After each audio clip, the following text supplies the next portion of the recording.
The critical patriot देखने वाले सब दोस्तों को खुशामदीद। आज मेरे साथ लाहौर से शरीक गुफ्तगू हैं सलमान आबिद साहब। सलमान आबिद साहब आइडिया के नाम से एक इदारा चलाते हैं लाहौर में। इसके अलावा टीवी पर एक शो करते हैं और पंजाब यूनिवर्सिटी में पढ़ाते भी हैं। उनके साथ शरीक गुफ्तगू हैं अरविंद सहारन साहब। अरविंद सहारन इंडिया से ताल्लुक़ रखते हैं और काफ़ी सालों से न्यूजीलैंड में मुकीम हैं और एक वेल नोन यूट्यूबर हैं। तो welcome to both of you gentleman. Thank you very much Shakeel Tauri साहब, आपका भी बहुत बहुत और अरमान आपका भी बहुत शुक्रिया कि आपके साथ गुफ्तगू का मौका मिला। थैंक यू शकील साहब एंड लाइकवाइज सलमान साहब। तो सलमान साहब, आपसे गुफ्तगू का मैं आगाज करना चाह रहा हूँ। आप इन्फ्लुएंशियल ओपिनियन लीडर हैं, तो पाकिस्तान और इंडिया के ताल्लुकात पे हम जब भी बात करते हैं तो वो बात कुछ ज़्यादा आगे नहीं बढ़ती। तो आपके ख्याल में क्या तरीका है कि किस तरह से ये ताल्लुकात बेहतर हो सकते हैं, जबकि हमारी इकानमी जो है वो बिल्कुल तबाही के दहाने पे पहुंच चुकी है। और अभी जो है हमारे एक वफाकी वजीर ने यहाँ तक कहा कि मैंने अपने बेटे को कहा है कि वो अपनी आबाई ज़मीनें बेच दे और किसी और मुल्क में चला जाए। यहाँ की मईशत जो है वो गोया डूबने वाली है। देखिए, बदकिस्मती है शकील तौरी साहब कि पाकिस्तान और हिंदुस्तान जो एक दूसरे के हमसाए हैं, हम अच्छे ताल्लुकात कायम करने में नाकाम साबित हो रहे हैं। और ये मसला ख़ास तौर पे पाकिस्तान के कॉन्टेक्स्ट में ज़्यादा इम्पोर्टेंट है, क्योंकि भारत जिसकी इकॉनमी भी बहुत बड़ी है और भारत जिसकी जमहूरियत भी बहुत बड़ी है और अपनी पॉपुलेशन वाइज भी वो एक बड़ा मुल्क है जिसकी इंटरनेशनल दुनिया में ज़्यादा लेजिटिमेसी है।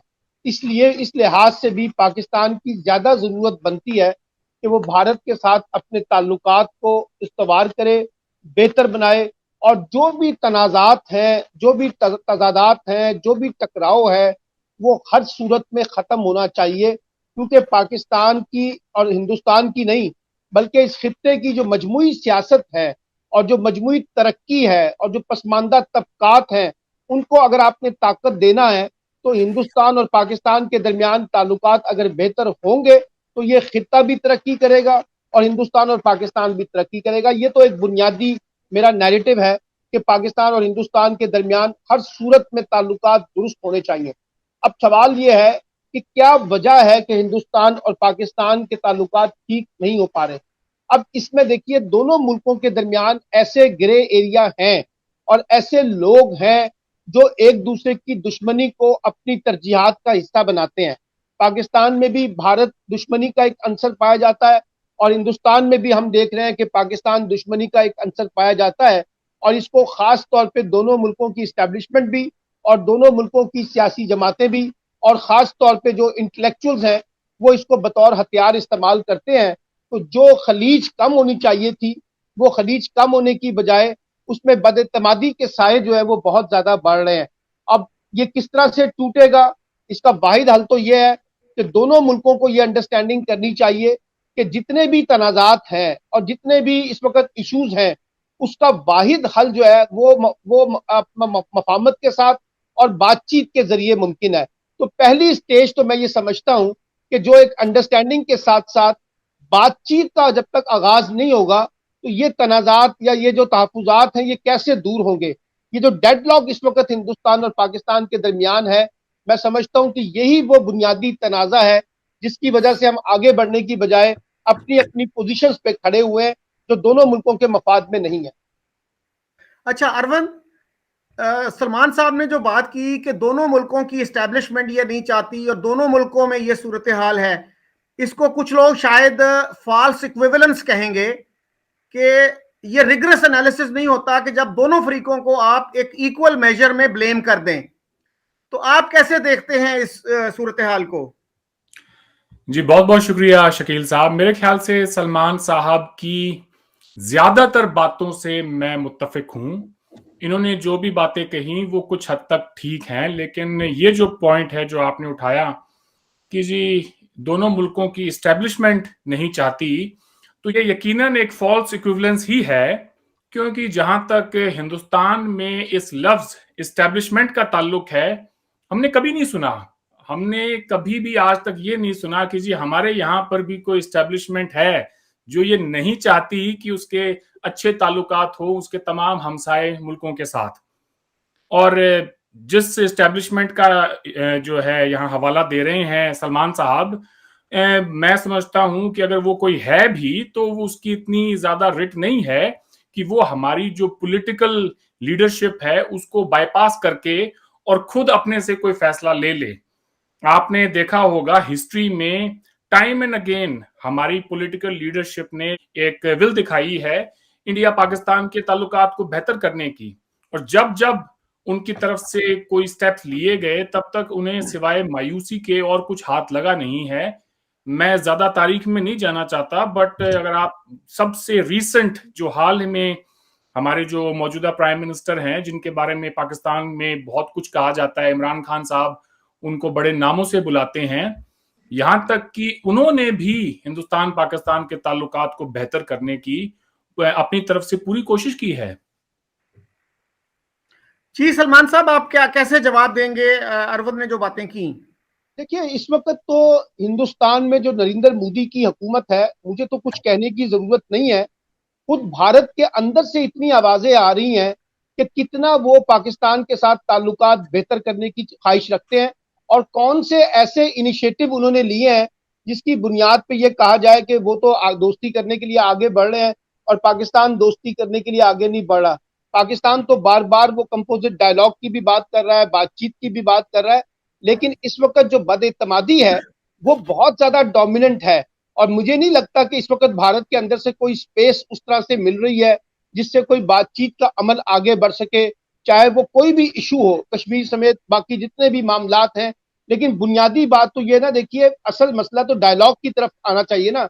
अब ये मुझे बता दीजिए कि नरेंद्र मोदी ने किस वक्त ये दावत दी है कि जी आइए हम डायलॉग की तरफ पेशरफ्त करते हैं, और जो डायलॉग इस वक्त आया हुआ है डायलॉग में हम उसको ब्रेक करते हैं और पाकिस्तान ने उसको कबूल ना किया हो या पाकिस्तान जो है वो उसमें रुकावट बन रहा हो। तो मुझे तो लगता है कि इस वक्त जो डायलॉग नहीं हो पा रहा उसमें भारत का अपना स्टांस जो है वो बहुत एग्रेसिव है और वो कोई इस वक्त बातचीत के लिए तैयार नहीं है। अगर है तो मुझे बता दीजिए किस जगह पर नरेंद्र मोदी साहब ने दावत दी है।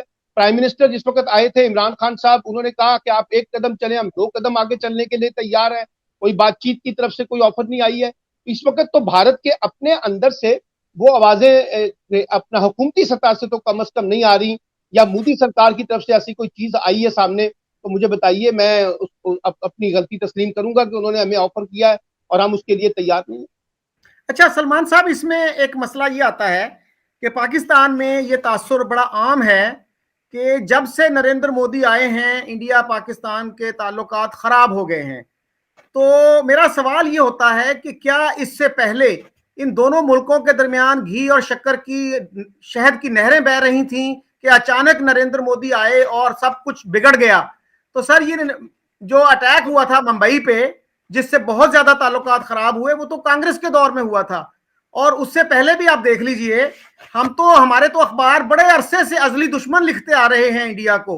तो आप कैसे देखते हैं अरविंद इन चीजों को? जी, मैं पहले तो सलमान साहब की बात का जवाब देना चाहता हूं कि मोदी जी ने भारत पाकिस्तान के ताल्लुकात को बेहतर बनाने के लिए क्या स्टेप्स लिए हैं। अगर आपको याद हो, इसी साल फरवरी में जो हमारे दोनों मुल्कों के दरमियान सीज फायर का ऐलान हुआ, जो कि अभी तक कायम है, ऐसा तो हो नहीं सकता कि हमारी पॉलिटिकल लीडरशिप की उसमें रजामंदी नहीं थी या उनके जो है उनसे बिना पूछे ये कोई स्टेप लिया गया हो। Point number 1।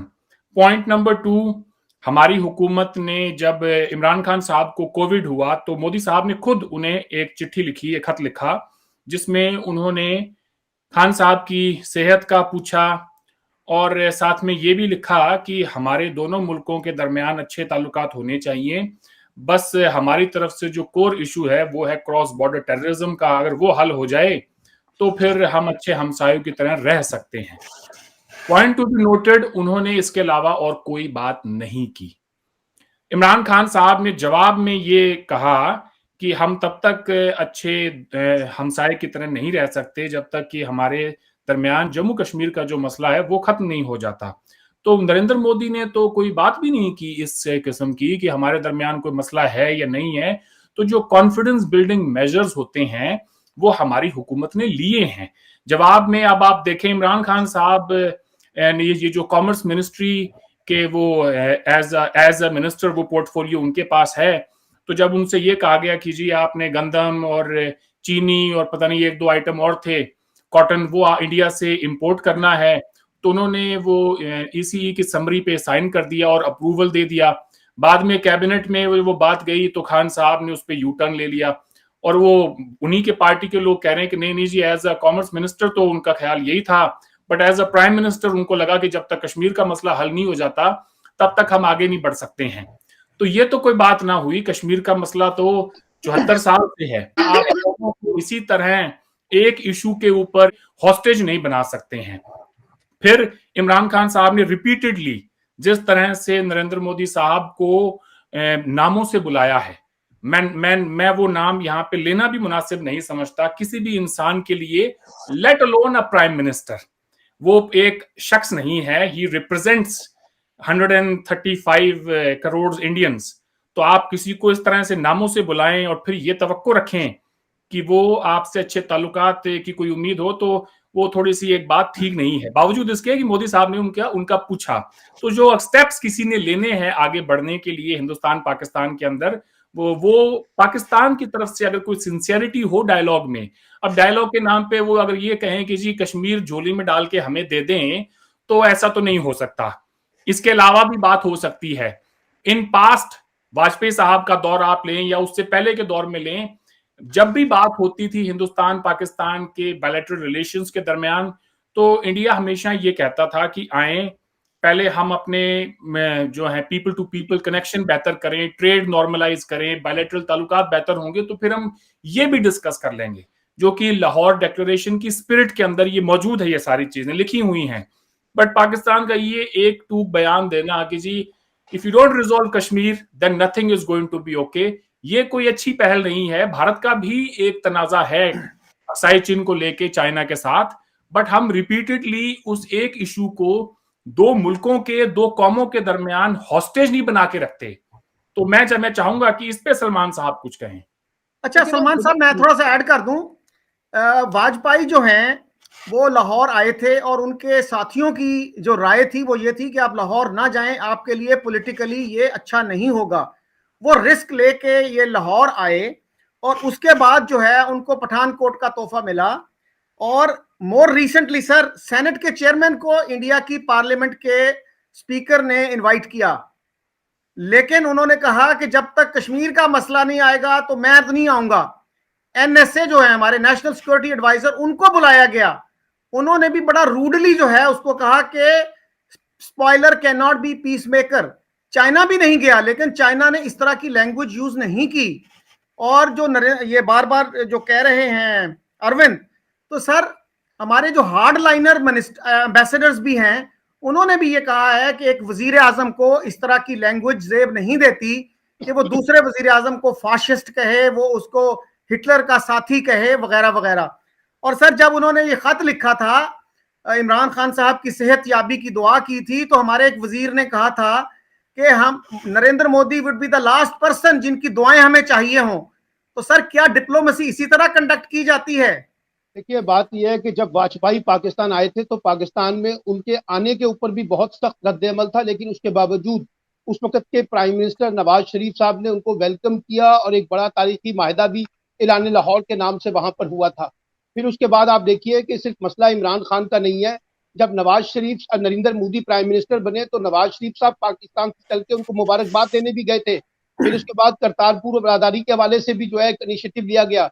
आपने खत की बात की है, तो प्राइम मिनिस्टर नरेंद्र मोदी के जब प्राइम मिनिस्टर बने तो पाकिस्तान से ये मैसेज गया था कि उनको मुबारकबाद भी दी गई थी और कहा गया था कि दोनों ममालिक के वजीर आजम जो है वो मिलकर जनूबी एशिया की खत्ते की सियासत के लिए, अमन के लिए काम करें, गुर्बत के खात्मे के लिए काम करें, जंगों और तनाजात को खत्म करें। तो देखिए ये इनिशिएटिव तो लिए गए हैं, लेकिन सवाल मेरा फिर वही है, क्या वजह है कि डायलॉग प्रोसेस स्टार्ट नहीं होता? देखिए ये बात जो इन्होंने की अरविंद ने कश्मीर के तनाजुर में, भी कश्मीर एक इशू तो होगा, वो डायलॉग का हिस्सा तो बनेगा ना, एजेंडे का हिस्सा तो बनेगा। उसका नतीजा क्या निकलता है कि नतीजा उसको बाद में छोड़े। पहले सवाल तो यह है कि एजेंडे पे वही पॉइंट आएंगे ना जो हिंदुस्तान की रिजर्वेशन है और जो पाकिस्तान की रिजर्वेशन है, उन्हीं पॉइंट्स को बना के तो एजेंडे पे बात होगी ना। लेकिन अगर कोई कहे कि नहीं जी सिर्फ हमारा एजेंडा तो आप डाल दीजिए टेररिज्म के कॉन्टेक्स्ट में, हम आपके एजेंडे को उसके अंदर डालने के लिए तैयार नहीं है, तो फिर बातचीत कैसे आगे बढ़ेगी, मुझे आप बताइए ना। और दूसरी बात यह कि फाशिस्ट जो है वो पाकिस्तानी प्राइम मिनिस्टर नहीं कह रहे हैं, हिंदुस्तान के अंदर से आवाजें आ रही हैं। अभी कल जो हिंदुस्तान के अदाकार हैं उन्होंने जिस किस्म की गुफ्तगू की है मोदी साहब के बारे में, और जिस किस्म के अल्फाज उनके बारे में अदा किए हैं मुस्लिम नस्लकशी के कॉन्टेक्स्ट में, अकलियतों के कॉन्टेक्स्ट में, उसको आप किस तरह से देखेंगे। ये जो अरुंधति राय जो जिस किस्म की आवाजें उठाती हैं उसको किस तरह से देखेंगे।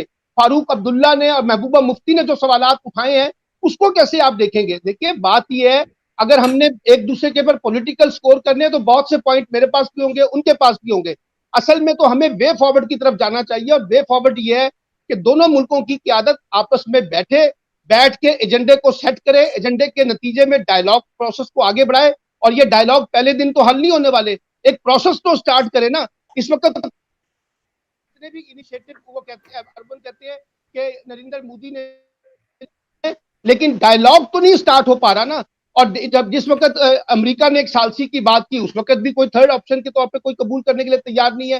तो इस वक्त तो एक डेडलॉक है। अब उसका ब्लेम आप पाकिस्तान को दे दें, उसका ब्लेम हम हिंदुस्तान को दे दें, अगर हम एक दूसरे पे ब्लेम करते रहेंगे तो ये मसला हल होने वाला नहीं है। इसके लिए तो हम सबको बैठ के ये बात करनी चाहिए कि देखिए इश्यूज कुछ भी हो, तनाजात कुछ भी हो, और कितनी भी सेंसिटिविटी उसमें पाई जाती हो, कितनी भी बदइत्तेमादी पाई जाती हो, पहले स्टेज के ऊपर तो आपको बैठकर बातचीत के अमल को आगे बढ़ाना है। और जब तक ये अमल आगे नहीं बढ़ेगा, ये जो एक दूसरे के बारे में हमारी रिजर्वेशंस हैं और उसमें जो इख्तलाफात हैं वो भी खत्म होने वाले नहीं है। इसलिए कि जब तक हम बैठेंगे नहीं तो बातचीत कैसे करेंगे, मुझे आप ये बता दीजिए। अच्छा सलमान साहब, आपने बात की वाजपेयी का तारीखी इस्तकबाल हुआ। नहीं, तारीखी इस्तकबाल नहीं, मैंने कहा कि पाकिस्तान में बहुत से लोग उनके आने के बारे में खुश नहीं थे, लेकिन उस वक्त की हुकूमत ने उनको वेलकम किया। जी सर, ये बात दुरुस्त है, हुकूमत ने वेलकम किया, लेकिन आर्मी चीफ ने उसकी भरपूर उसकी मुखालफत की और उन्होंने जमात इस्लामी को यूज किया। ये चीजें अब छप चुकी हैं। जमात इस्लामी उसी आर्मी चीफ ने करतारपुर राहदारी के हवाले से जो इस वक्त रोल प्ले किया है वो भी हमारे सामने है। दूसरी बात जरा ध्यान में रखिए, आर्मी चीफ ने इस्लामाबाद में बैठ के नेशनल सिक्योरिटी वर्कशॉप के कॉन्टेक्स्ट में जो एक पूरी कॉन्फ्रेंस हुई थी उसमें बुनियादी बात की थी कि आइए हिंदुस्तान और पाकिस्तान तनाजात से बाहर निकलें, एक दूसरे के साथ आगे बढ़े, माजी की तलखियों में मत उलझें, मुस्तकबल की तरफ देखें, ताकि दोनों ममालिक जो है वो आगे बढ़कर एक डेवलपमेंट के ऊपर फोकस करें, इकोनॉमिक डेवलपमेंट पे फोकस करें। ये गुफ्तगू भी पाकिस्तान के अंदर से हुई है ना। सर मेरी बात आप कंप्लीट होने दीजिए, फिर उसके बाद बात कीजिएगा प्लीज। मैंने नहीं आपको इंटरप्ट किया, प्लीज मुझे भी इंटरप्ट ना करें। तो सर वाजपेयी जब आए थे तो जमात इस्लामी को यूज किया गया और आर्मी चीफ ने यूज किया कि इनको हंगामा करो यहाँ पे, और फ्रेंडली जो एम्बेसडर से टर्की जैसे उनकी गाड़ियों पे भी अटैक करवाए गए। तो सर उसके बाद क्या हुआ, कारगिल हुआ था, ये हमें याद नहीं है। और वाजपेयी मीनारे पाकिस्तान पे गए और उस मीनारे पाकिस्तान को अगले दिन धोया गया कि ये नापाक हो गया है। और सर 2008 में भी मुज़ाकरात चल रहे थे जब बंबई पे अटैक हुआ। अच्छा अरविंद, आप कैसे देखते हैं इसको? और ये जो बात इन्होंने की है कि इंडिया में जेनोसाइड हो रहा है मुसलमानों का, तो सर ये बात तो भुट्टो साहब ने भी की थी। ये तो बहुत पुरानी कंप्लेंट है, आपकी कंप्लेंट नहीं है। 1968 में भुट्टो साहब ने कहा था कि इंडिया में एक्सटर्मिनेशन की कैंपेन चल रही है मुसलमानों के खिलाफ। और मजे की बात यह है कि वो मुसलमान जो 1947 में 9% थे वो आज 16% हो गए हैं नस्लकुशी के बावजूद। जी अरविंद, मैं एक एक करके इनकी तमाम बातों का जवाब देना चाहूंगा। पहले तो मेरी ये बिल्कुल भी ख्वाहिश नहीं थी कि मैं इस किस्म की कोई तू मैं में और उसमें पढ़ूं, और मेरे ख्याल से this should be the last thing, और उसके बाद में हमें कुछ आगे बात करनी चाहिए। वरना ये बाकी प्रोग्राम्स की तरह आज का प्रोग्राम भी उसी तू मैं में खत्म हो जाएगा और उसमें कुछ हासिल नहीं होगा। इवेंचुअली एक पॉजिटिव मैसेज जाना चाहिए। अगर हम ही नहीं दे सकते हैं तो फिर कौन लोग देंगे? हुक्मरान जो हैं वो तो जो भी आवाम के अंदर पॉपुलिज्म के ओपिनियन होते हैं उन्हीं के ऊपर बेस्ड बात करते हैं। तो मैं अनपॉपुलर बात करने बैठा हूं यहां पर। सबसे पहले तो उन्होंने कहा कि वाजपेयी साहब के आने से कुछ लोग जो हैं वो नाखुश थे या कुछ लोगों ने उसकी मुखालफत की। सीधा सीधा नाम लेके क्यों नहीं कहते कि आपकी फौज वाजपेयी साहब के आने से खुश नहीं थी? ये कुछ लोग आपने क्या लगा रखा है, एज इफ कि वो कोई पर्दे के पीछे कोई ऐसे लोग हैं जो कि दिखाई नहीं देते। आपकी फौज नाखुश थी। जब किसी भी मुल्क में कोई दूसरे मुल्क का हेड ऑफ द स्टेट आता है, तो उसको जो गार्ड ऑफ ऑनर आपने देना है, वो आपने उस इंसान को नहीं दे रहे हैं, उस मुल्क के तमाम जो शहरी हैं, आप उनकी इज्जत कर रहे हैं। वाजपेयी साहब जब आए, तो उनको गार्ड ऑफ द ऑनर देने के लिए पाकिस्तान की आर्म्ड फोर्सेस में से कोई भी तैयार नहीं था। आखिरी टाइम पर जाके एक नेवी के दस्ते को बुलाकर और गार्ड ऑफ ऑनर दिलवाया गया। और ये बात पिछले ही साल मुस्तंजर हुसैन तारड़ साहब ने अपने प्रोग्राम तारड़नामा में जियो न्यूज पर ये बात कही थी। जियो पर उनका प्रोग्राम आया था तारड़नामा, आज भी यूट्यूब पर मौजूद है, जिसमें वो बताते हैं कि वाजपेयी साहब आए तो एक भी फौज का, आर्मी कह लें, नेवी, एयरफोर्स, कोई भी उसका हेड वहां पर आके वाजपेयी साहब का इस्तकबाल करने के लिए तैयार नहीं था। आखिर में जाके एक टुकड़ी को बुलाया गया और उन्होंने गार्ड ऑफ ऑनर दिया, और उसके बाद वो तारड़ साहब के पास आए और तारड़ साहब को कहा कि वाजपेयी साहब को सल्यूट मारना तो हमारी मजबूरी थी सर, हम आपको सल्यूट मारना चाहते हैं और आपको गार्ड ऑफ ऑनर देना चाहते हैं। और उन्होंने फिर मुझे गार्ड ऑफ ऑनर दिया। उसी प्रोग्राम में तारड़ साहब ये भी बताते हैं कि जब वाजपेयी साहब आए तो मुझसे ये कहा गया कि आप शेयर्ड हिस्ट्री पे बात ना कीजिए, शेयर्ड कल्चर पे बात ना कीजिए, आर्ट्स एंड म्यूजिक पे बात ना कीजिए, जो भी चीज हमारे दरमियान कॉमन है, मुश्तरका है, आप उस पर बात ना करें। तो उन्होंने कहा तो मैं क्या कहूं कि एक चुस्त पजामा पहन के कोई इंडिया का वजीर आजम आया है और वो ऐसा दिखता है। तो कहते हैं पीछे से फिर मेरे कुछ लोग आए, उन्होंने कहा कि नहीं, बस ये आपको डायरेक्टिव्स इशू किए जाते हैं, इसी के तहत आप अपनी जो भी उर्दू नशरियात में आपने कमेंट्री देनी है वो आप देंगे। अब उन्होंने ये भी कहा कि आप समझ जाएं वो लोग कौन होंगे और क्या कहा। तो एक जो सिंसियरिटी थी वाजपेयी साहब के आने में, वो शुरू दिन से वहां थी ही नहीं। और वो कुछ लोग नहीं थे, वो आपकी फौज थी। क्या इस्टेब्लिशमेंट और यहाँ बाएं शाएं के नाम लेके आप सीधा नाम लेके भी बात नहीं कर सकते हैं। आपकी फौज ने कारगिल में ऑपरेशन किया, क्या कोई इस तरह से करता है? दिलीप कुमार अपनी बायोग्राफी में लिखते हैं कि वाजपेयी जी ने मुझे बुलाया और मैंने नवाज शरीफ साहब को फोन किया कि मियां साहब ये आपने क्या कर दिया, आपको अंदाजा है कि आपके ऐसे ऐसे स्टेप्स लेने से हम हिंदुस्तानी मुसलमानों पर क्या गुजरती है, हमारे लिए अपने घर से बाहर निकलना कितना मुश्किल हो जाता है, हमारे लिए सोसाइटी में जो स्पेस हमने बनाई है 70 सालों में, उस पर कितना बड़ा हमारे ऊपर एक सवालिया निशान लगता है। तो आज अगर आप हिंदुस्तान के मुसलमानों की बात करते हैं तो आप जरा ये खुद देखें कि हिंदुस्तान के मुसलमानों को शक के दायरे में लाने के लिए, उनके ऊपर कोई उंगली उठाए, उसके लिए आपने क्या किया है पिछले 70 सालों में? सिवाय जंगों के आपने हिंदुस्तान को दिया क्या? एक के बाद एक मुसलसल जंगें दी, टेररिस्ट अटैक्स दिए, और वो भी ऐसे टेररिस्ट अटैक्स कि जो कि पूरी दुनिया के अंदर, जिसने पाकिस्तान की इमेज को इतना इतना ज्यादा नुकसान पहुंचाया कि आपका पासपोर्ट इराक, सोमालिया, अफगानिस्तान के बाद चौथे नंबर पर दुनिया में वर्स्ट पासपोर्ट कैटेगरी में है। और उसके बाद आप इंडिया पे इल्जाम लगाएं, कोई कहता है जी कुलभूषण जाधव और ये वो। इंटरनेशनली इंडिया को क्या नुकसान पहुंचाया आपने? इंडिया वहीं का वहीं खड़ा है। आज बता दें, मैं बीच में नहीं बोला था, आप भी जरा हौसला रखें, हौसला रखिए थोड़ा सा, मुझे अपनी बात कहने दें। पिछले 70 सालों में हिंदुस्तान में जो है एक ऐसी हुकूमत थी कांग्रेस, जो कि आपको बड़ी पसंद थी। अभी 2 साल पहले ही 7 अगस्त 2019 को इंडिया ने जब 5 अगस्त 2019 का कश्मीर में आर्टिकल 370 को खत्म करके इकदाम लिया था, उसके एवज में जो जवाब आया था खान साहब का, उन्होंने कहा कि ये मोदी आरएसएस का, बीजेपी का इंडिया है, ये कांग्रेस का इंडिया नहीं है, ये गांधी और नेहरू का इंडिया नहीं है। कोई ये पूछे गांधी नेहरू के इंडिया को सिवाय जंगों के आपने क्या दिया था भाई? आज हिंदुस्तान में अगर यहाँ की मेजॉरिटी कम्युनिटी ये फील करती है कि कोई ऐसा बंदा आया है जो ये कहे इनफ इज इनफ, हम अब मार नहीं खाएंगे, मार नहीं खाएंगे, और अगर कोई सामने से जुर्रत करता है तो उल्टा मार कर आएंगे, तो इंडिया की पब्लिक क्यों नहीं सपोर्ट करेगी उसको? अगर यही चीज आपके साथ हो रही होती और आपके यहां पर कोई प्राइम मिनिस्टर आके अवाम को इस तरह का यकीन दिलाता कि अब हम मार नहीं खाएंगे, तो आप भी उसका सपोर्ट करते। Imran Khan is probably the last person जो मोदी साहब के ऊपर तनकीद कर सके। उसको तो वहां के, आपने कहा कि आपके लोग ये कह रहे हैं, वो कह रहे हैं, आपकी अपनी ऑपोजिशन की पार्टीज कह रही हैं कि वो तो सिलेक्ट करके आया है वहां पे, he is not an elected leader. Modi साहब जो भी हो, जैसे भी हो, he is an elected leader. Democracy के अंदर अगर लेफ्ट विंग की सियासत की जगह है कांग्रेस की, तो यहां पर राइट विंग के लिए भी जगह होती है। एक सियासी नजरिया है। आप ये नहीं कह सकते कि जब तक आप कांग्रेस की सोच पर चल रहे हैं, जब तक कि आपका जो नजरिया सोशलिस्ट है, लेफ्टिस्ट है, तब तक दुरुस्त है। डेमोक्रेसी में हर सोच के लिए जगह है। आज मोदी साहब हैं, कल कोई और आएगा। मगर मैं आपको एक बात पे आपसे सवाल पूछना चाहता हूं, एंड ऑनेस्टली आप जवाब दें। मैं मानता हूं मसले हैं हमारे दरमियान, आज अकलियतों को लेके भी मसले हैं, लेकिन इतने बड़े मसले नहीं हैं कि कोई भी मुसलमान हिंदुस्तान से परेशान होकर, तंग होकर जाना चाहे, दुनिया में कहीं भी जा सकता है। पाकिस्तान कोई नहीं आना चाहता, ये एक सच है।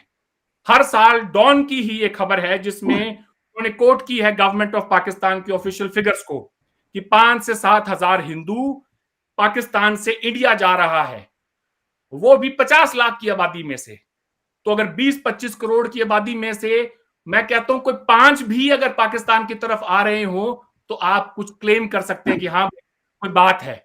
Nobody is looking towards Pakistan.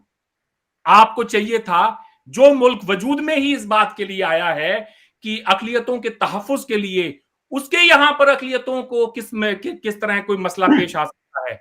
अपने हालात देखें, 23-24% से आपके यहां माइनॉरिटी 1% पर आ गई है।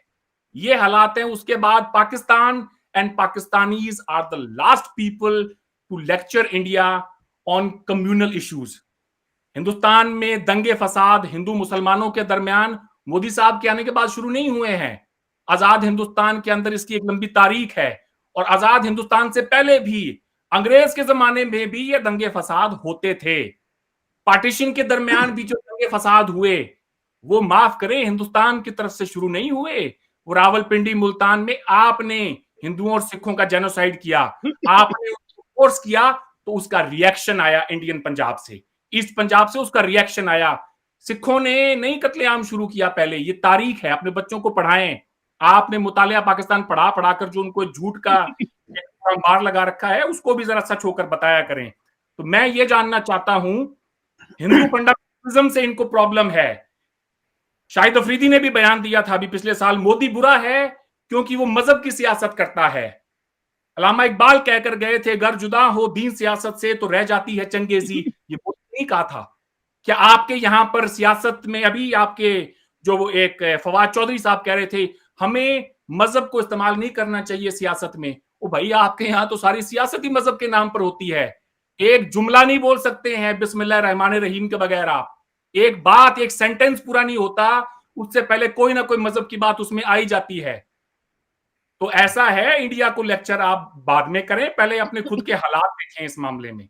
देखिए, फंडामेंटलिज्म से प्रॉब्लम है, बहुत बड़ी प्रॉब्लम है, लेकिन ये कोई कहने के लिए तैयार नहीं है कि हिंदू फंडामेंटलिज्म एक रिएक्शन है इस्लामिक फंडामेंटलिज्म का। हिंदू ने मजहब की सियासत अगर शुरू भी की है, तो अब जाके शुरू की है इस 21वीं सदी में। जो काम आप आज से 100 साल पहले कर चुके थे, आपको क्या हक है? आपको तो खुशियां मनानी चाहिए। अरविंद साहब, जरा ये जो नसीरुद्दीन शाह साहब ने गुफ्तगू की है कल, जरा इसके बारे में रोशनी डाल दें। ये तो अंदर से आई ना आवाज, ये क्या है? मैंने पहले अर्ज किया, मैं फिर से ये गुजारिश कर दूं सर, नसीरुद्दीन शाह साहब के जो तहफुजात हैं, कुछ हद तक मैं उनसे सहमत भी हूं। मैं ये नहीं कह रहा कि हमारे यहां पर कम्युनिटी हमारे यहां भी मेजॉरिटी कम्युनिटी और माइनॉरिटी कम्युनिटी के दरमियान बहुत सारे इश्यूज को लेकर जो है उनमें बातें होती रहती हैं। तो अगर नसीरुद्दीन शाह साहब ने जो कुछ भी कहा है, मैंने पूरा प्रोग्राम देखा है, उनकी बातें काफी हद तक ठीक भी हैं, but that is for the Indian public to sort out. हमारे यहां पर उसके लिए एक प्रोसेस है। कोई जेनोसाइड होगा होगा होगा, अभी तक तो कोई हुआ नहीं है, अभी तक तो सारे आराम से अपने बैठे हैं। जेनोसाइड इंडिया जैसे मुल्क के अंदर जहां पर माइनॉरिटी, उसी इंटरव्यू का मैं हवाला दे दूं, नसीरुद्दीन शाह साहब ने यह भी कहा कि अगर कुछ होता है, हाल ही में जो अयोध्या के अंदर धर्म संसद हुई, उसमें कुछ हिंदू लीडरों ने जो बयान दिए, अगर उसको लेकर कोई अगर उन मुसलमानों पर हमला होता है तो भारत का मुसलमान जवाब देगा। ये भी नसीरुद्दीन शाह साहब ने कहा। वो तादाद में 20 करोड़ हैं। किसी भी मुल्क को बर्बाद करने के लिए अगर वहां की 5% आबादी भी अगर वो एंटी स्टेट हो जाए तो उस मुल्क को सीरिया वहां पे बनने से, सॉरी, उस मुल्क के सीरिया जैसे हालात बनने से कोई नहीं रोक सकता। हिंदुस्तान के मुसलमान जो हैं वो जानते हैं कि उन्हें क्या करना है क्या नहीं करना। और यहाँ पे सर कोई भी पॉलिटिकल पार्टी हो, पॉइंट स्कोरिंग के लिए वो इस तरह के बयान देते हैं, but I don't think India has anything to worry about. आपने उनकी बात तो कह दी, आपने ये नहीं सुना कि असदुद्दीन ओवैसी साहब क्या जबान इस्तेमाल करते हैं और उनके छोटे भाई क्या जबान इस्तेमाल करते हैं कि तुम 100 करोड़ हो, हम 25 करोड़ है, 15 मिनट के लिए पुलिस हटा दो, फिर हम बता देंगे क्या है, कौन कौन कितना पानी में है। तो उनको भी नोट करें, वो बयान भी बराबर में दिए जाते हैं।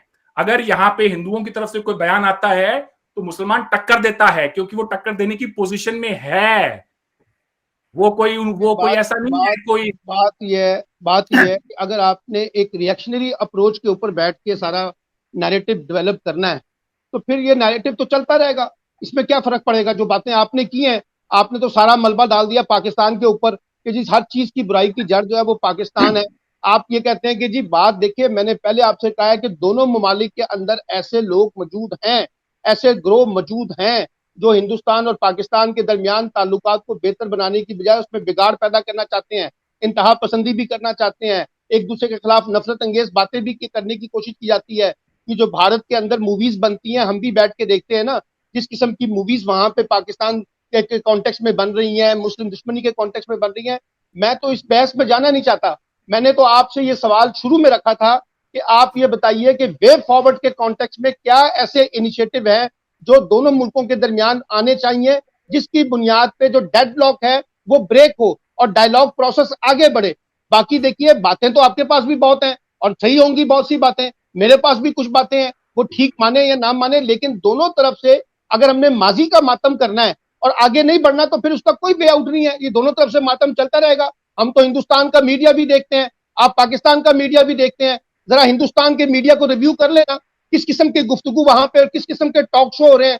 कहें तो मैं कभी वो क्लिप भी इसी प्रोग्राम में रख के हम देखते हैं कि जिस किस्म की बैशिंग वो वहां पे होती है। तो मैं ये कह रहा हूं कि ये दोनों तरफ के लोग मौजूद हैं, दोनों तरफ इस तरह के लोग मौजूद हैं जो रुकावटें पैदा कर रहे हैं। हमारी कोशिश ये होनी चाहिए कि इनके मुकाबले में उस नैरेटिव को रीबिल्ड करें जो डायलॉग प्रोसेस को आगे बढ़ाए, जो दोस्ती प्रोसेस को और पीस प्रोसेस को आगे बढ़ाए। अब उसके लिए क्या इनिशिएटिव पाकिस्तान को लेने चाहिए और क्या हिंदुस्तान को लेने चाहिए, असल एजेंडा ये है।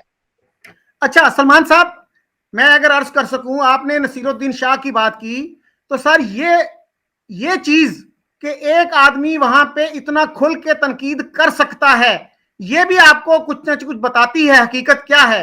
सर पाकिस्तान में सर प्लीज सुन लीजिए, मैंने आपको इंटरप्ट नहीं किया, आप इंटरप्ट ना करें please, please listen to me uninterrupted. जी सुनाइए। हाँ सर, ये देखिए, एक बंदा खुल के अगर इतनी तनकीद कर सकता है ना, इसका मतलब है कि वो जमहूरी मुल्क में रह रहा है।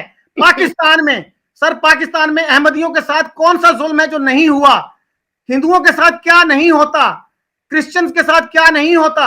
आप मुझे एक अहमदी का बयान दिखा दें जिसने इस तरह की लैंग्वेज इस्तेमाल की हो। कल मैंने एक इंटरव्यू किया, उस बंदे ने मुझे बताया कि 1974 में गुजरांवाला में क्या हुआ था। उसके एक हमसाया था अहमदी, उसको और उसके बेटे को, अकलौते बेटे को छत से गिरा दिया गया और नीचे जब वो गिरे वहां पे उनको मार मार के जो है मौत के घाट उतार दिया गया। लेकिन कोई अहमदी बोल नहीं सकता, लंदन में बैठ के भी नहीं बोल सकता, और नसीरुद्दीन शाह इंडिया में बैठ के बोल रहा है। तो सर ये जो चीज है ना, इसको भी ध्यान में रखिए। नोम चॉम्स्की को है ना, जवाब भी बोल देना यार, तकरीर करेंगे तो बात नहीं होगी ना। बात है जिस तरह के वाकयात आपने उठाए, मैं आपको रोजाना की बुनियाद पे हिंदुस्तान के वाकयात दिखाता हूँ जहां मुसलमानों पर तशद्दुद हो रहा है, वो वीडियोस भी मौजूद हैं। अच्छा, सवाल ये है कि आपने कहा पाकिस्तान में कोई गुफ्तगू नहीं कर सकता। आसमा जहांगीर यहाँ बैठ के गुफ्तगू करती रही है ना, आइए रहमान साहब मरहूम यहाँ पे बैठ के बातें करते रहे ना, परवेज हुद भाई साहब यहाँ पे बैठ के बातें करते रहे ना। कौन से ऐसे लोग हैं मुझे बताइए जो स्टेट नैरेटिव से हट के यहाँ गुफ्तगू नहीं करते रहे। यहाँ रोजाना की बुनियाद पे पाकिस्तान की रियासत के ऊपर जिस तरह की तनकीद होती है, क्या ये तनकीद नहीं हो रही? मुझे आप बताइए जरा। मैं आपको 20 दानिशवरों के नाम ले लेता हूँ जो इंडिया पीपल्स फोरम के लोग थे, जो पाकिस्तान में बैठ के पाकिस्तान की पॉलिसियों को तनकीद करते थे, एस्टेब्लिशमेंट की पॉलिसियों को तनकीद करते थे, फौज को तनकीद करते थे कि उनका एजेंडा ठीक नहीं है, वो लोग आज यहाँ मौजूद हैं या नहीं है? मुझे बताइए। कितने लोगों को आपने मार डाला, मुझे बताइए। कितने लोगों को ये आजादी हासिल नहीं है कि वो अपनी बात नहीं कर सकते?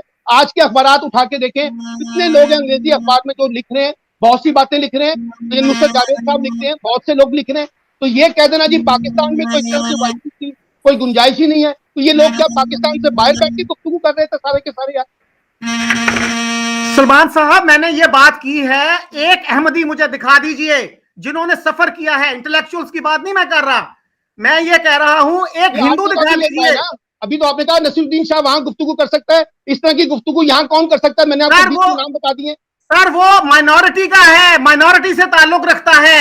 एक माइनॉरिटी का बंदा मुझे दिखा दीजिए। सर, पाकिस्तान में रोज ऐसे वाकयात होते हैं कि माइनॉरिटी के बंदे को मकान किराए पे नहीं मिलता, वो टीवी पे आके कह नहीं सकता। यार शकील साहब, हिंदुस्तान के अंदर भी ये वाकयात हो रहे हैं माइनॉरिटी के साथ। अभी मेरी बात सुने, अभी ये क्रिसमस की तकरीबात के ऊपर जो कुछ वहां पे उन्होंने किया है हिंदुओं ने, आरएसएस के लोगों ने, वो आपको नजर नहीं आ रहा? मुझे बताएं जरा। आप बता अजीब सी बात कर रहे हैं, पाकिस्तान से वाकयात उठा रहे हैं, हिंदुस्तान के वाकयात पे आप कुछ चुप हो जाते हैं। सलमान साहब, मैं ये कह रहा हूं अहमदियों के साथ किसी अहमदी का बयान मुझे दिखा दीजिए। अगर आसमा जहांगीर तनकीद करती थी, उसको गद्दार कहा जाता था, उसको हमारे मुहिब्बे वतन हल्के किस लैंग्वेज से करते थे? और परवेज हुद भाई के बारे में क्या कहा जाता है कि ये गद्दार है, ये इंडिया से पैसे लेता है। गुफ्तगू कर रहे हैं, वो गुफ्तगू कर रहे हैं, उनको गुफ्तगू में रुकावट नहीं है कोई यहाँ पे बैठ के? ये मुझे बता दें आप कि उनकी गुफ्तगू में कोई रुकावट है तो बता दें आप। सर, इतनी काबिलियत के बावजूद सर उनको एफसी कॉलेज में से निकाल दिया गया, उनको लम्स से निकाल दिया गया, उनको जो है कायदे आजम यूनिवर्सिटी में उनके पास इतने अरसे से कमरा था और वो कमरा उनसे छीन लिया गया। वो मुफ्त जाके वहां पढ़ाते थे, उनको कहा गया कि आपको यहां आने की जरूरत नहीं है। जी अरविंद, आप क्या कहेंगे इस पे? शकील साहब, मुझे लगता है आप बात को आगे बढ़ाने की बजाय माजी के उसके अंदर रहना चाहते हैं, तो ये आपकी मर्जी है। अब मैं बोलने लगा हूं तो ये बात कह रहे हैं। मैंने देखें जी, ये बातें तो आप तब सुनाए मुझे, मैं एक वीडियो ढूंढ रहा था, आपने इंडियन फिल्मों की बात की थी, उससे पहले मैं आपको भेजूंगा शकील साहब, आप लगाइएगा इस प्रोग्राम में। पाकिस्तानी एक्टर शान अपनी पुरानी कोई फिल्में हैं, उनमें वो ये कह रहा है कि एक कोई हिंदू गिरता है सीढ़ियों से, उसने भगवे कपड़े पहने हुए, मंदिर का कोई पुजारी है, और वो कहता है कि तू हिंदू, तू राम राम करता रहे, मैं अल्लाह अल्लाह करता रहूंगा, फिर उसको वो गोली मार देता है। इंडियन फिल्म में आज तक किसी भी एक मूवी में ये चीज कभी नहीं दिखाई गई है कि आप किसी के मजहब को लेकर इस तरह से डायरेक्टली आप उनको निशाना बनाएं। मैं अपनी बात कर लूं, मैं बीच में नहीं बोला सर। फिर ये है कि ये बार बार कह रहे हैं कि इंडिया में माइनॉरिटीज के इश्यूज हैं और ये वो, मैंने कब डिनाई किया? या तो ये कहें कि मैंने ये कहा हो, मैं कोई डिफेंसिव होने की कोशिश कर रहा हूं। मैं ये कह रहा हूं कि हिंदुस्तान में हिंदू मुस्लिम जो इश्यूज रहे हैं वो आजादी के पहले भी रहे हैं, आजादी के बाद भी हैं, आज भी हैं। But despite all these issues कोई भी पाकिस्तान की तरफ नहीं आना चाह रहा। मेरा मसला ये है कि अगर उनके इतने मसले हैं, नोबडी इज मूविंग आउट, कोई ये नहीं कह रहा कि जी हम वतन छोड़ के जा रहे हैं या कोई और है। पाकिस्तान के अंदर तो आपके यहां से माइनॉरिटीज फोर्सफुली मुल्क छोड़ के जाने पर मजबूर हो गई हैं। So there is no comparison. Hindustan में मुसलमान पाकिस्तान से कहीं ज्यादा आबादी में बसता है, बस रहा है ना, वो मार तो नहीं दिया गया आज तक, बस रहा है। वो अपने आप में ही सबसे बड़ी दलील है कि हमारे यहां बावजूद इसके कि हिंदू मुस्लिम इश्यूज हैं, फिर भी हम यहां बैठे हैं। अपनी कौम को यह भी बताएं, कायदे आजम मोहम्मद अली जिन्ना ने, जिनको आप कायदे आजम कहते हैं, मैं तो नहीं मानता he is a great leader, but ठीक है जी, आप कहते हैं तो सो बी इट। जिन्ना साहब ने कानपुर में 1941 में मार्च के महीने में उन्होंने मुलाकात की मुस्लिम कुछ वहां के जो नौजवान थे उनसे। उन्होंने जिन्ना साहब से पूछा कि जिन्ना साहब, आप ये जो पाकिस्तान बना रहे हैं, ये तो ऑलरेडी जो है मेजॉरिटी प्रोविंसेस जहां मुसलमानों की हुकूमत है वहीं पे आप पाकिस्तान बनाना चाह रहे हैं, हमारा क्या होगा जो कि हिंदुस्तान में बिखरे हुए पड़े हैं? तो जिन्ना साहब ने जवाब दिया कि मैं in order to liberate 7 crore Muslims out of this Hindu Raj, I am willing to let the 2 crore Muslims of India taste martyrdom, यानी कि मैं उनको शहादत के लिए मैं उनको शहीद करवाने तक, उनको मरवाने तक, अगर वो उसमें मारे जाते हैं, 7 करोड़ को आजाद कराने के लिए मैं तैयार हूं। एज इफ कि वो 2 करोड़ कोई है, कोई भेड़ बकरी थे, या जिन्ना साहब की कोई पर्सनल जायदाद में थे कि वो उनकी जिंदगी का फैसला कर सकते हैं। तो ये काम आपको तब सोचना चाहिए था जब आपने पाकिस्तान बनाया। एक सच ये है कि हमारे यहां पर मुसलमानों को इश्यूज दरपेश हैं जिनसे कोई ना नहीं कर सकता, कोई ना नहीं कर सकता उससे। मैं ये कभी नहीं कहूंगा कि जी हमारे यहाँ कोई माइनॉरिटी के कोई इशू नहीं है। अभी जो हाल ही में क्रिश्चियंस के साथ आपने वाकया बताया, अनफॉर्चुनेट है, नहीं होना चाहिए था। मैं डिफेंड नहीं कर रहा यहां बैठ के किसी को, पर मैं सिर्फ ये कह रहा हूं कि आपके लीडर्स जिनको आप कायदे आजम कहते हैं, उनसे कोई ये सवाल तो पूछे, उनको जो उनकी सारे दिन उनकी वाहवाही में लगे रहते हैं कि अगर हिंदुस्तान का बंटवारा ना हुआ होता तो 25 करोड़ मुसलमान पाकिस्तान का, 15 करोड़ जो है बांग्लादेश का और 25 करोड़ हिंदुस्तान का, आप 65 करोड़ होते, आप एक बहुत बड़ी फोर्स होते। मजाल है कि कोई आपको दबा सकता। इस पार्टीशन ने नुकसान सबका किया, ठीक है, लुटपिट के जैसे भी हो, हिंदू और सिख इंडिया आ गए, बट आफ्टर ऑल उसके बाद वो अपने यहाँ पे अपनी टेरिटरी में ठीक ठाक है, जैसी भी जिंदगी है, पाकिस्तानियों से बेहतर है। लेकिन बड़े सगीर के मुसलमानों को आपने क्या दिया? आपने उनको ना जो है, आप तीनों मुल्कों में पूरी आबादी को बिखेर के उनकी पावर को कम कर दिया। वो किसी को भी एक जो बहुत बड़ी मुनज्जम होकर फोर्स हो सकते थे, उससे आपने उनको महरूम कर दिया। आज बैठकर शिकायतें कर रहे हो, ये ऐसा है, वो वैसा है। ये पहले सोचनी चाहिए थी ये बातें भाई। पहले अगर सोच लेते आपके आबाओ अजदाद, तो आज ये दिन ना देखना पड़ता। और फिर ये कहते हैं जी पाकिस्तान पता नहीं कितनी कुर्बानियों के बाद में मिला है और ये है वो है। तो जो मुल्क इस एक नुक्ते पे वजूद में आया हो कि माइनॉरिटीज के तहफ्फुज के लिए जो मुल्क बना होगा, आप आफ्टर ऑल आपको खतरा यही था कि एक हिंदुओं की डेमोक्रेसी में, अक्सरियत में मुसलमानों का क्या बनेगा। तो आपको तो एज अ रोल मॉडल मुल्क पेश आना चाहिए था, ताना देना चाहिए था हमें कि देखो इंडिया वालों, हमने कैसे माइनॉरिटीज को रखा है, तुम भी वैसे ही रखो। आपको रोल मॉडल बनना चाहिए था, क्योंकि आपने तो मुल्क ही इसी नाम पर लिया है, माइनॉरिटीज के तहफ्फुज के लिए। आपको हमारे सामने रोल मॉडल बनना चाहिए था। अनफॉर्चुनेटली आप तो वो भी ना बन सके। फिर हमें किस बात का ताना दे रहे हो? आज अगर मुसलमानों पे कोई जुल्म है भी, तो वो आप टक्कर देने की हैसियत में होते और भी ज्यादा फोर्स में। इस बात का जवाब दे, प्रिसाइजली इसी बात का जवाब दें। कि मैंने आपके सामने पहले भी ये बात रखी है कि मैंने भी कोई डिनाइल नहीं किया कि पाकिस्तान में कोई जो है ना इश्यूज नहीं है। मैंने तो आपको पहले अपने इब्तिदाइये में कहा कि पाकिस्तान के अंदर मजहबी बुनियादों पर, सियासी बुनियादों पर इस तरह के लोग मौजूद हैं, बाशमूल फौज या एस्टेब्लिशमेंट, जो भी आप कहना चाहते हैं, सब मौजूद है। और यही मैंने आपको कहा था कि हिंदुस्तान के अंदर भी मौजूद है। अच्छा, अब सवाल सिर्फ ये है कि अगर हमने आगे बढ़ना है, मैं फिर उसी तरफ आना चाहता हूं, अगर हमने आगे बढ़ना है तो उसका वे आउट देखिए कि किस तरीके से हिंदुस्तान और पाकिस्तान आपस में दोबारा करीब आ सकते हैं। वो क्या एजेंडा हो सकता है, मुझे आप बता दीजिए ना। अगर आपने टेररिज्म की बात भी की है, तो टेररिज्म कभी गुफ्तगू पे ही होगी ना बातचीत। अगर बैठेंगे तो बातचीत करेंगे ना दोनों तरफ की। हिंदुस्तान को भी रिजर्वेशन है टेररिज्म के कॉन्टेक्स्ट में, पाकिस्तान को भी टेररिज्म के कॉन्टेक्स्ट में अपने शिकायतें हैं। बहुत सी टेररिज्म हिंदुस्तान से बैठ के यहाँ पे भी होती रही है ना। अगर पाकिस्तान से बैठ के वहां हो रही है तो यहाँ से भी बैठ के हो रही है ना। तो इसलिए मैंने कहा कि अगर आप टेररिज्म को भी बुनियाद बनाना चाहेंगे, तब भी तो आपको बैठना पड़ेगा ना। बैठने में क्या मसला है जिसकी वजह से अभी तक जो है ना डायलॉग का प्रोसेस स्टार्ट नहीं हो पा रहा। इन्होंने टेररिज्म की बात की कि इंडिया की तरफ से भी हमारे यहाँ पर टेररिज्म हो रहा है, एंड एवरीबडी नोज कि कहानी कब शुरू हुई। कहानी शुरू हुई 1965 से, जब भारत पाकिस्तान के दरमियान जंग हुई। उससे पहले कश्मीर को लेकर जंग हुई, लेकिन साल 2 साल में हम उसको भूल के आगे बढ़ने की हमने कोशिश की, और 10 साल 12 साल का अच्छा ठीक ठाक हमने वक्त गुजारा।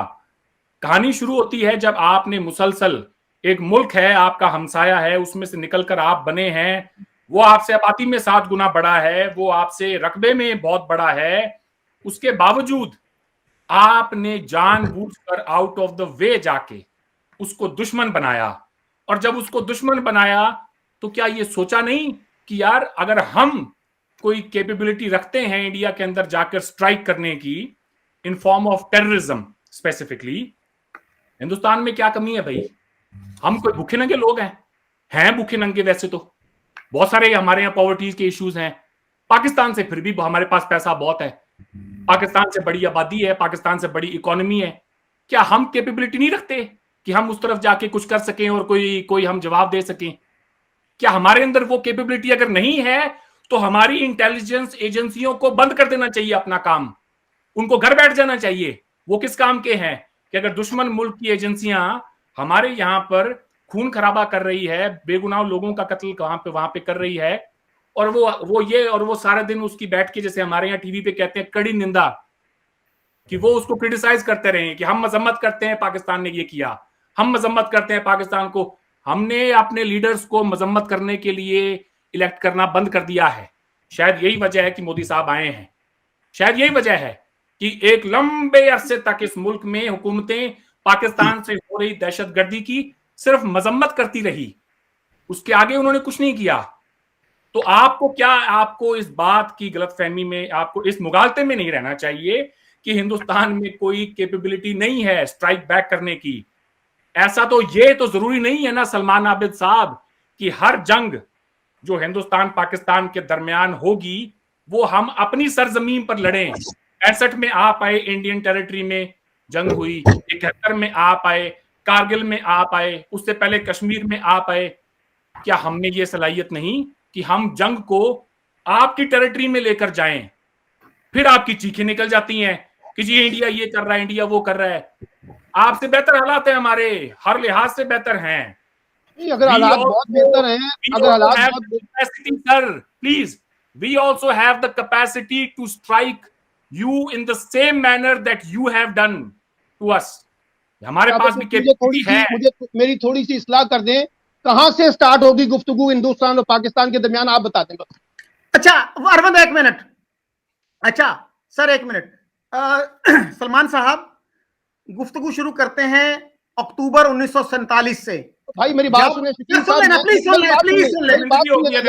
आप जाएंगे, मैं आपसे ये कह रहा हूं, आज के कॉन्टेक्स्ट में मुझे बताइए आपके जहन में वे फॉरवर्ड क्या है, मुझे बताइए। सलमान साहब, बात यह है कि जब आप अपने बच्चों को यह पढ़ाएंगे, अखबारों में यह लिखेंगे कि हमारा मौकफ 100% दुरुस्त है, हमारे साथ ज्यादती होती रही, इंडिया ने 4 जंगें हमारे ऊपर मुसल्लत की, जब तक इस पे क्लैरिटी नहीं आएगी तो आप आगे नहीं बढ़ सकते। सर प्लीज सुन लीजिए मेरी बात। हिंदुस्तान के अंदर भी बीजेपी ने जो निसाब के अंदर तब्दीलियां की हैं उसको भी जरा रिव्यू कर ले, किसी वक्त बैठ जाए, अगर मौका मिले तो डॉक्टर मुबारक अली की किताबें पढ़ ले। जी प्लीज, अब सर मेरी बात सुन लीजिए, प्लीज सुन लीजिए।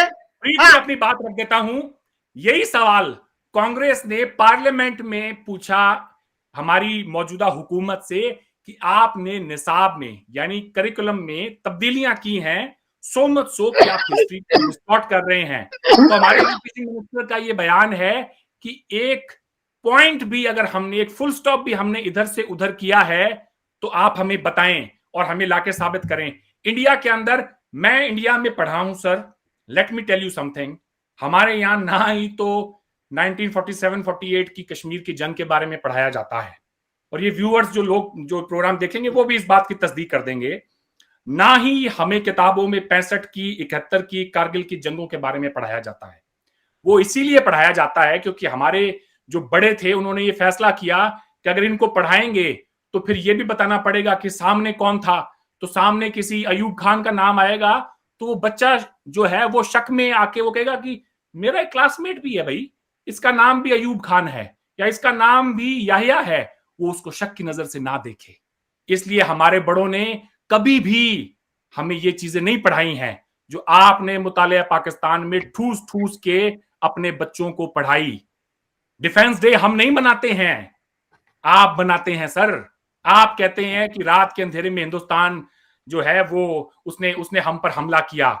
आप ही के अपने रिटायर्ड आर्मी के जो अफसरान हैं, एयरफोर्स के, उन्होंने ऑन रिकॉर्ड सबसे लेटेस्ट ये जो एयर मार्शल शाहिद लतीफ ने, कर्नल अशफाक ने, उससे पहले एयर मार्शल असगर खान ने, नूर खान ने, इन सब ने ये कहा है कि जितनी भी जंगें हुई हैं हिंदुस्तान पाकिस्तान के दरमियान वो सारी हमने शुरू की हैं।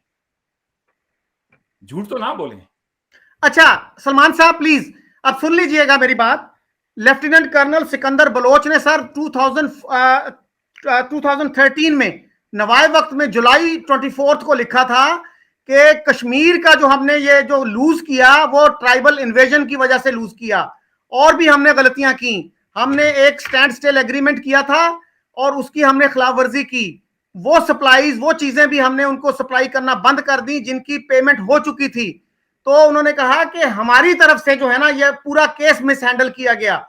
और उसके बाद भी इंडिया की तरफ से ऑफर आई कि आप हैदराबाद दक्कन से दस्तबरदार हो जाएं, कश्मीर ले लें। सरदार पटेल की ऑफर थी, सरदार शौकत हयात ने अपनी किताब में लिखा है जो जंग वालों ने पब्लिश की। तो सर ये चीजें हम नहीं बताते बच्चों को।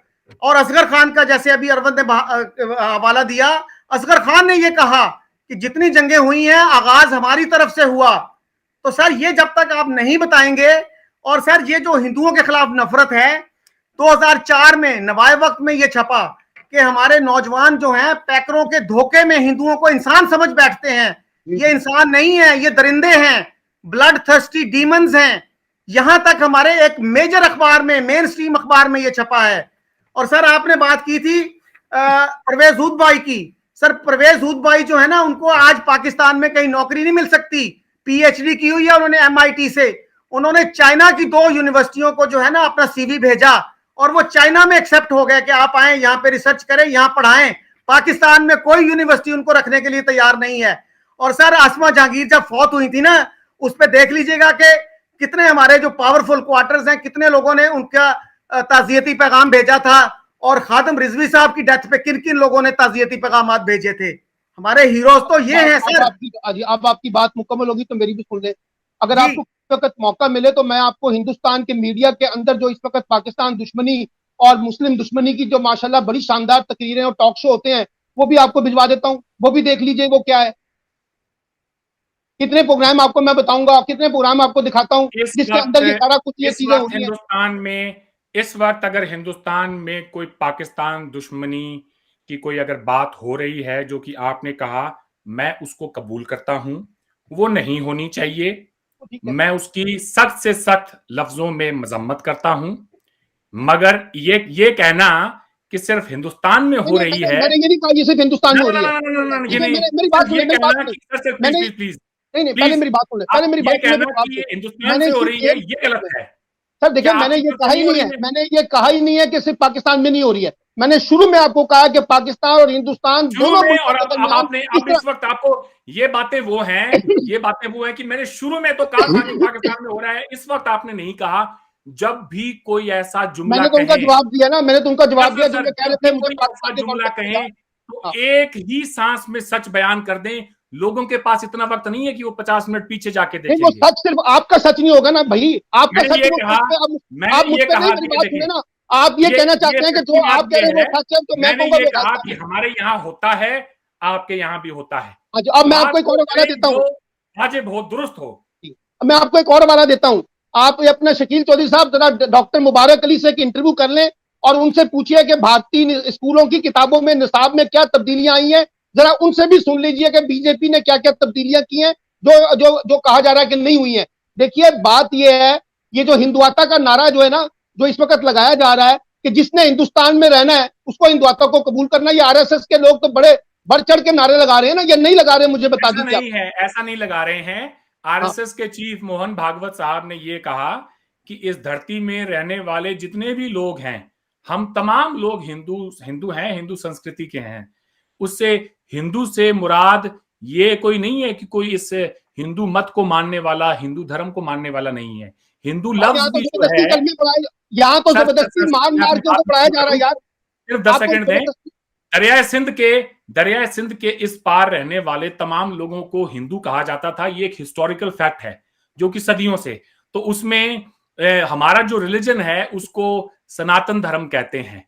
हिंदुइज्म अपने आप में, अगर आप ये है कि हिंदू धर्म कोई है तो हिंदू धर्म कोई है नहीं। हिंदू एक लाइफ, एक वे ऑफ लाइफ है। It is not a religion. जो हमारा रिलीजन है उसको सनातन धर्म कहते हैं। तो अगर हमारे ही आरएसएस चीफ ने ये बात कही है, और जिन मोदी साहब के ऊपर आप इल्जामात की जो बारिश कर रहे हैं, मैं आपको ये भी बता दूं कि मोदी साहब ने, अभी पिछले साल की बात है, तकरीबन कोई 5 करोड़ 24 लाख के करीब स्कॉलरशिप्स दी हैं ओवरऑल, जो उनके नाम से दी जाती हैं हर साल।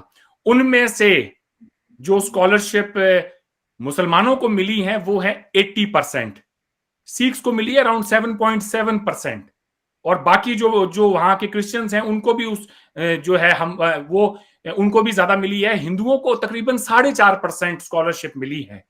अगर हिंदुस्तान के अंदर हमारी हुकूमत का कोई ऐसा रवैया होता कि हम एंटी मुस्लिम हैं या कोई और हैं, तो दुनिया भर के तमाम जो मुस्लिम ममालिक हैं वो मोदी साहब को हाईएस्ट अवार्ड से नहीं नवाजते।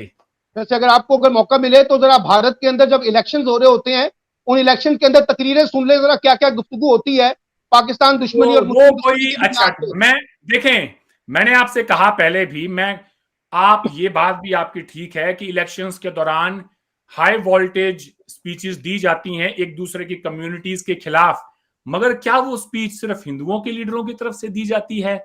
क्या ओवैसी साहब नहीं देते उस तरह की स्पीच? क्या आजम खान नहीं देते थे उस तरह की स्पीच? एक कम्युनिटी अगर दे रही हो और दूसरी उन जुल्म के शिकार हो, तब तो आपका इल्जाम बनता है साहब। लेकिन अगर दोनों तरफ से हिंदुस्तान का मुसलमान भी बढ़ चढ़ के जवाब देता है, वो ये कहता है कि मोदी मैं तुम्हारे एक कान पे थप्पड़ मारूंगा, दूसरे से खून निकल आएगा। किसी पाकिस्तानी हिंदू की ये जुर्रत तो हो कि वो किसी भी लीडर को पाकिस्तान में ये बात कह के दिखाए। वहां नहीं कह सकता, इंडिया में ही कह सकते हो आप कि मैं मेरा ख्याल है, देखिए ना, बात ये है ना, ये आप लोग ये भी इजाजत है कहने की यहाँ पर इस मुल्क में इतनी आजादी है। पाकिस्तान में भी बहुत से लोग बहुत सी बातें कर रहे हैं, बहुत लिख रहे हैं। यहाँ डॉक्टर मुबारक अली की, डॉक्टर मुबारक अली की, सुने जरा, सुने आप, सुने सर, एक छोटा सा सवाल पूछना चाहता हूं मैं आपसे, ज्यादा लंबा देखिए, मैंने इतनी ईमानदारी से आपको सारे जवाब दिए हैं। हाजी मस्तान नाम का एक डॉन भी हुआ मुंबई का, अंडरवर्ल्ड का मुसलमान। छोटा शकील भी हुआ डॉन अंडरवर्ल्ड का मुसलमान। दाऊद इब्राहिम मुसलमान।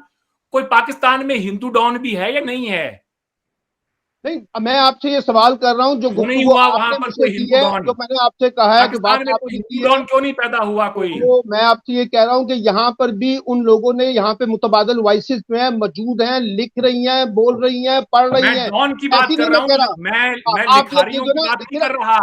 नहीं, मैं तो वो देख रहा हूँ, इतने सताए हुए अगर मुसलमान है तो यहाँ हाजी मस्तान से लेके दाऊद इब्राहिम 30-40 साल लगता है पूरे आपको लगता है कि हिंदुस्तान में कोई डाकू राज नहीं है, लेकिन अब आप हिंदुस्तान के अंदर, तो भाई आप हिंदुस्तान के अंदर माफिया के कॉन्टेक्स्ट में मजहब को निकाल के ये देखें कि कितना शानदार कारनामा आपके कोई हिंदू डॉन है या नहीं है? नहीं, हिंदुस्तान में सारे लोग नमाजें पढ़ रहे हैं ना, वहां तो डॉन कोई नहीं हो सकता। हिंदुस्तान में तो कोई डॉन नहीं हो सकता, ठीक है ना। मिसालें आप जाएंगे मुसलमानों की निकाल और बात आप वो कर रहे हैं जो करने वाली बात है। देखिए, यही वो प्रॉब्लम है, उनकी हुकूमत रही है, यही वो प्रॉब्लम आ रहा है, यही वो प्रॉब्लम आ रहा है जो वे फॉरवर्ड में सबसे बड़ी रुकावट है। आप कर ले माजी का मातम जितना करना। मैंने अगर कोई तर्क सवाल पूछ लिया तो वो वे फॉरवर्ड में रुकावट है? कैसे आप मुझे बताएं ना वे फॉरवर्ड क्या है? आपसे मैं फिर आपसे सवाल करता हूँ, मैंने आपके सामने सवाल रखा था, मैंने आपसे सवाल रखा था, आप मुझे बताइए वे फॉरवर्ड क्या है?